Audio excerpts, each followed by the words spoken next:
Obesity यानी कि मोटापा एक ऐसा फैक्टर है जो हमारे कैंसर की रिस्क बढ़ाता है।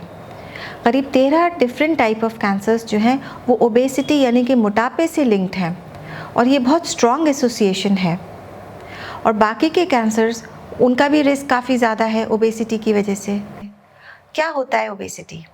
ओबेसिटी यानी कि ओवरवेट होना या ओबीज होना मतलब हुआ कि एक्सेसिव बॉडी फैट है हमारी बॉडी में। ये जो हम खाना खाते हैं, स्पेशली जो अनहेल्दी फूड्स होते हैं, इससे हमारा मोटापा बढ़ता है। और ख़ास तौर से अगर हम एक्सरसाइज नहीं कर रहे हों या हमारे सेडेंट्री बिहेवियर्स हों, ये दोनों चीज़ें मिलाकर हमको ओबेसिटी की तरफ लेकर जाती हैं। ओबेसिटी जो है वो खाली कैंसर नहीं करता बल्कि बहुत सारी प्रॉब्लम्स को गिव राइज करता है, जैसे कि हार्ट डिजीज़, कार्डियोवैस्कुलर डिजीज़ जिनको हम कहते हैं, फिर डायबिटीज़, ऑस्टियोआर्थराइटिस, इनफर्टिलिटी करता है, इरेगुलर मेंस्ट्रुअल पीरियड्स होते हैं, प्लस ये फैटी लिवर भी करता है और इसके साथ साथ साइकोसोशल प्रॉब्लम्स भी करता है, जैसे डिप्रेशन है या फिर लो सेल्फ एस्टीम या सोशल आइसोलेशन। इसके अलावा ये एक पुअर क्वालिटी ऑफ लाइफ भी देता है। ओबेसिटी होता क्यों है? ओबेसिटी के डिफरेंट कॉजेज़ हैं, जिसमें से कि सबसे इम्पॉर्टेंट ओवर ईटिंग है और साथ साथ अनहेल्दी ईटिंग, यानी कि ऐसा खाना जिससे हमारे कैलोरीज बढ़ रही हैं, प्लस एक सेडेंट्री बिहेवियर्स का होना। मोस्ट ऑफ द टाइम हम एक ही जगह बैठे हुए हैं, कंप्यूटर स्क्रीन पर काम कर रहे हैं या ड्राइव अगर हम ज़्यादा कर रहे हैं, ज़्यादातर हम ऑन द जर्नी रहते हैं फॉर एग्ज़ाम्पल, या फिर हम जो है वो खाली बैठ के टीवी देखते हैं, काम करना हमें पसंद नहीं है। तो ऐसी सिचुएशन में हमारा वज़न जो है वो बढ़ने लगता है धीरे धीरे। तो इनिशियली जो है हम एक हेल्दी बॉडी वेट से हम ओवरवेट की तरफ जाते हैं और फिर ओबेसिटी होता है। इसको हम मेजर कैसे करते हैं? ओबेसिटी के कुछ पैरामीटर्स हैं जिससे हम पता कर सकते हैं कि एक्सेस फैट हमारी बॉडी में कितनी है। उनमें से एक अच्छा इंडिकेटर बॉडी मास इंडेक्स है। बॉडी मास इंडेक्स अगर 25 से ज़्यादा है या 30 से ऊपर है तो फिर वो ओबेसिटी है। 25 से ऊपर है तो इसका मतलब हम ओवरवेट हैं। ये एक रेशियो है जो कि weight in kgs upon height in metre square. तो इस तरह से हम बॉडी मास इंडेक्स कैलकुलेट कर सकते हैं। लेकिन खाली बॉडी मास इंडेक्स से हम फैट नहीं पता कर सकते, हम और भी तरीके हैं जिनसे हम मालूम कर सकते हैं, जैसे कि वेस्ट सर्कमफ्रेंस। वेस्ट सर्कमफ्रेंस होता है जो कि हमारी वेस्ट के अराउंड सर्कमफ्रेंस होती है। अगर ये सर्कमफ्रेंस 94 से ज़्यादा है मेन में और 80 से ज़्यादा है फीमेल्स में, तो फिर ये समझ लिए कि आप ओबेसिटी रिलेटेड हेल्थ प्रॉब्लम्स में एंटर कर रहे हैं। और कौन सी ये हेल्थ प्रॉब्लम्स है? जैसे मैंने बताया, डायबिटीज़, हाइपरटेंशन और कैंसर।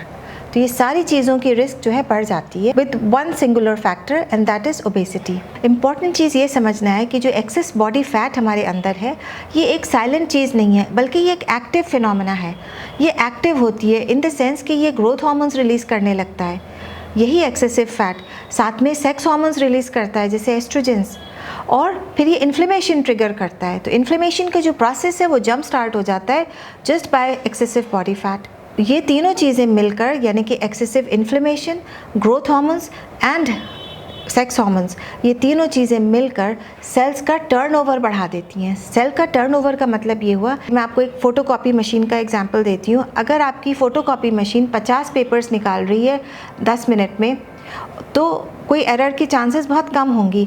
यही फ़ोटोकॉपी मशीन अगर इसी टाइम फ्रेम में 5000 कॉपीज़ निकाले, तो आप नोटिस करेंगे कि बहुत सारे पेजेस में एरर आ रहा है, अच्छी प्रिंटिंग नहीं होके आ रही।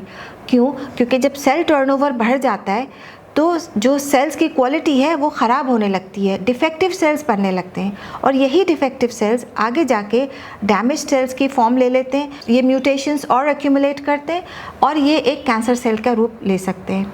इम्पॉर्टेंट चीज़ ये समझना है कि जब कैंसर होता है और अगर वो पेशेंट ओबीज़ हो, तो फिर कैंसर के ट्रीटमेंट के आउटकम्स बहुत पुअर हो जाते हैं। सर्जरी भी मुश्किल होती है, कीमोथेरेपी इतनी इफ़ेक्टिव नहीं होती, कीमो की डोज को कम करना पड़ता है, और रेडियोथेरेपी भी बहुत अच्छा कारगर साबित नहीं होती। तो जो ट्रीटमेंट ऑप्शंस एक पेशेंट के लिए अवेलेबल थे, एक तो वो कम हो जाते हैं, इसके साथ साथ वो इतने इफ़ेक्टिव भी नहीं होते। क्योंकि जैसे आप जानते हैं कि कीमोथेरेपी टॉक्सिक होती है, कार्डियोटॉक्सिक होती है, नेफ्रोटॉक्सिक होती है।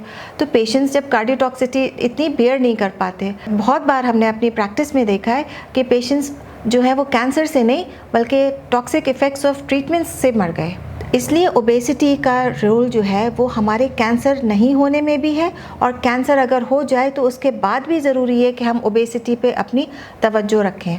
ओबेसिटी जो है फॉर्चुनेटली काफ़ी हद तक मैनेजेबल चीज़ है, ऐसी चीज़ नहीं है जो हमारे बियॉन्ड कंट्रोल हो, हम उसको टैकल कर सकते हैं। कुछ तो ये तक कहते हैं, ऐसी रिसर्चेस भी हुई हैं जो ये कहती हैं कि सर्जरी कराने से आप अपनी जो रिस्क है कैंसर की वो कम कर सकते हैं। मान लीजिए आपको कैंसर हुआ और आपका वज़न बहुत ज़्यादा था, if you go for surgery after you are in a period of remission, तो फिर ये देखा गया है कि जब वेट आपका कम हुआ तो आपकी कैंसर के चांसेस जो वापस आने के हैं वो भी सिग्निफिकेंटली कम हो गए। वेट रिडक्शन एक ऐसा इम्पॉर्टेंट टूल है जिस पे हमें फोकस करना चाहिए अगर हमें कैंसर से रियली फाइट करना है या उससे अपने आप को बचाना है। Thank you so much.